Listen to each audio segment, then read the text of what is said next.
مجھے امید ہے اپنے اللہ سے کہ کراچی کے حالات انشاءاللہ بہت جلدی اور بہتر ہو جائیں گے. ابھی بھی بہتر ہیں، اگر آپ اس کا موازنہ پچھلے 10-12 سال سے کریں تو کافی بہتر ہیں، اور بھی بہتر ہوں گے انشاءاللہ. لیکن مین یہی ہے کہ انویسٹر آئے، جو بند فیکٹریاں پڑی ہیں وہ بھی دوبارہ کام شروع کریں تو انشاءاللہ سب ٹھیک ہوگا. سر مشرف صاحب کے دور میں اور آپ کے دور میں پاک آرمی کے حالات بڑے قابل ستائش تھے. آج وہ حالت نظر نہیں آیا پاک آرمی کی، وجہ کیا ہے سر؟ نہیں، ایسا نہیں ہے. پاکستان آرمی کل بھی محب وطن عناصر میں پاپولر تھی، آج بھی محب وطن عناصر میں پاپولر ہے.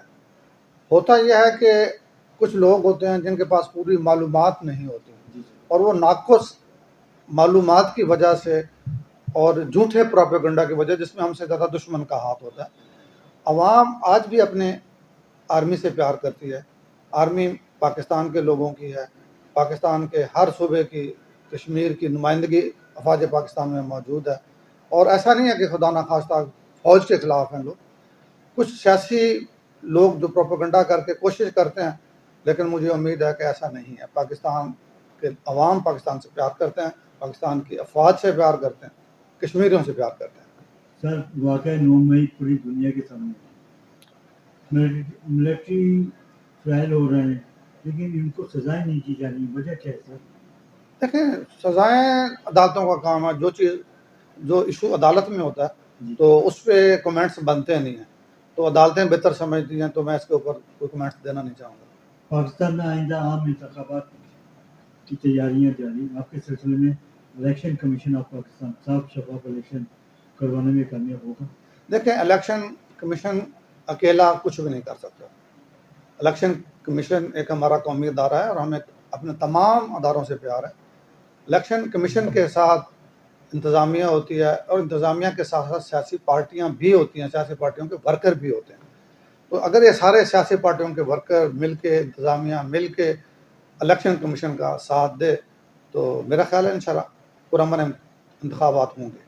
سر نئی حکومت کے آنے سے پاک آرمی پر اثرات مرتب ہوتے ہیں؟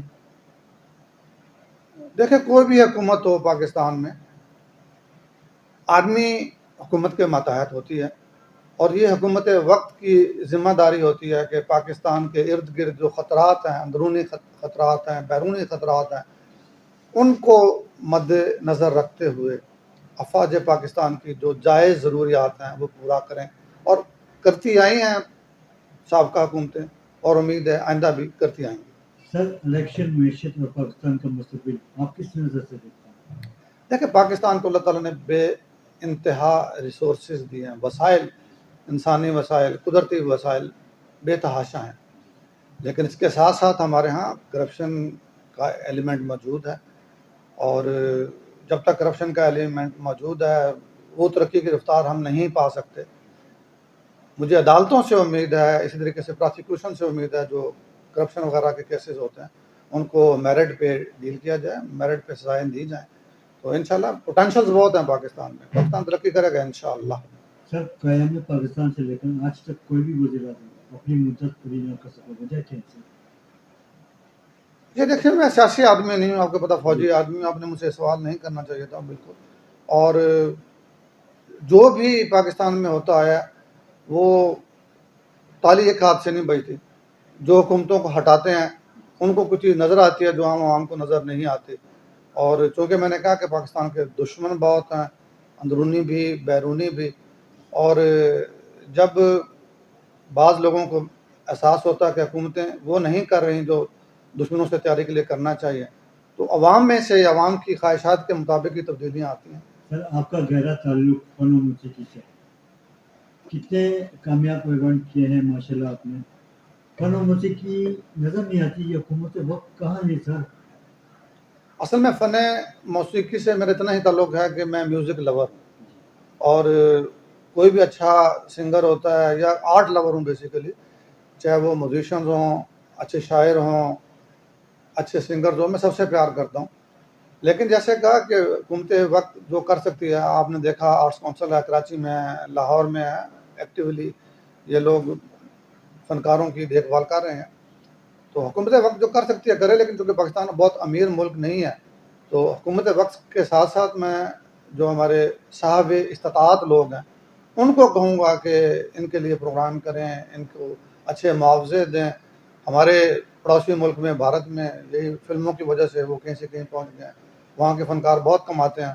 تو ہمارے لوگ بھی حکومت وقت کا ساتھ دیں تو بہت اچھا ہوگا، مسئلہ نہیں ہوگا انشاءاللہ. سر غزہ پہ بات کر لیتے ہیں. اسرائیل فلسطین جنگ جاری ہے. اسرائیل جنگ میں اس وقت آگے ہے، شمال سے شروع ہوا جنوب تک پہنچ گیا. ایسے میں غزہ کا کیا مستقبل ہے؟ دیکھیں، انسان جب اللہ پہ توقع کرتا ہے نا تو شروع میں مشکلات آتی ہیں لیکن بعد میں اچھا بھی ہوتا ہے.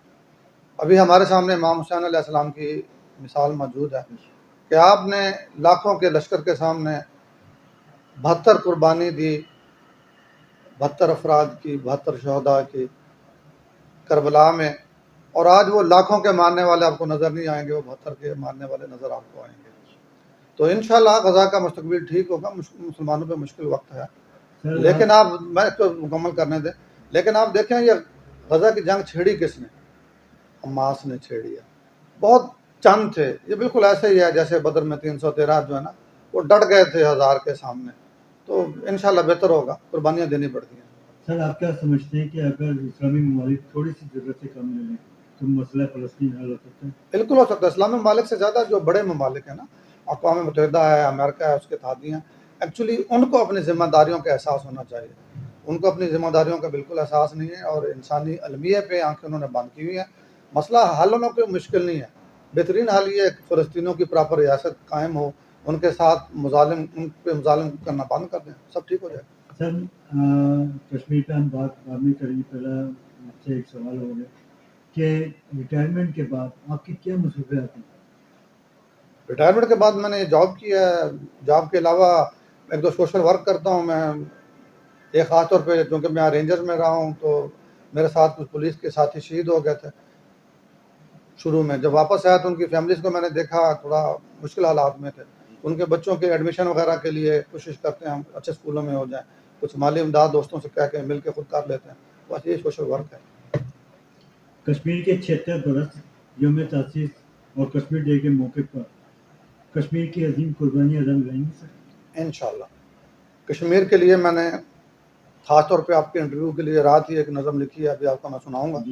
لیکن اس میں کوئی دوسری رائے نہیں ہے کہ ہندوستان زیادہ دیر تک کشمیر پہ قابض نہیں رہے گا. یہ قربانیاں رنگ لائیں گی اور بہت جلد رنگ لائیں گے انشاءاللہ. کشمیری عوام سے اظہار یکجہتی کے سلسلے میں اور کشمیر ڈے کے موقع پر آپ نے جو نظم تیار کی ہے ارشاد فرمائیں. بہت شکریہ، میں پیش کرتا ہوں. جی اور یہ رات ہی میں نے لکھی ہے. میں بہت زیادہ پیار کرتا ہوں کشمیریوں سے، کشمیر سے. بڑی نوازی سے آپ کی. اور اس کا عنوان ہے کشمیر صرف مومن حق کا. جنت نظیر تھیں میرے کشمیر کی وادیاں، جنت نظیر تھیں میرے کشمیر کی وادیاں، ظالم سپاہ ہند نے کر دی وہاں بربادیاں. گولیوں کے سامنے جرأت سے آ کر جب ڈٹیں، یہ میری کشمیر کی بیٹیوں کے نام ہے یہ والا شعر خاص طور پہ. گولیوں کے سامنے جرأت سے آ کر جب ڈٹیں، حسین کی ماں نے کہا یہ ہیں میری شہزادیاں. گولیوں کے سامنے جرأت سے آ کر جب ڈٹیں، حسین کی ماں نے کہا یہ ہیں میری شہزادیاں. اور اگلا شعر بچوں کے نام ہے کہ معصوم بچوں کے جہاں گونجے تھے نغمے صبح و شام. معصوم بچوں کے جہاں گونجے تھے نغمے صبح و شام، ہند کے فرعون نے کر دی وہاں بربادیاں. اور دین حق کے پیروکار اسلام کے عاشق ہیں جو، یہ میرا شعر کشمیری مجاہدوں کے نام ہے، تمام مجاہدوں کے نام ہے. دین حق کے پیروکار اسلام کے عاشق ہیں جو، دین کے دشمن سے ایک دن چھین لیں گے آزادیاں. اور قرار ان مجاہدوں سے اللہ نبی ہیں مطمئن. جو لوگ ہمارا کشمیر کے لیے جہاد کر رہے ہیں تو ان کے لیے قرار میرا چونکہ نام ہے، تو قرار ان مجاہدوں سے اللہ نبی ہیں مطمئن کی عطا، اسی لیے فردوس کی سب وادیاں، فردوس کی جنت الفردوس کی سب وادیاں اللہ تعالیٰ نے ان شہیدوں کے نام، ان مجاہدوں کے نام کر دی ہیں. کشمیر زندہ باد، پاکستان زندہ باد، اسلام زندہ باد. بہت شکریہ.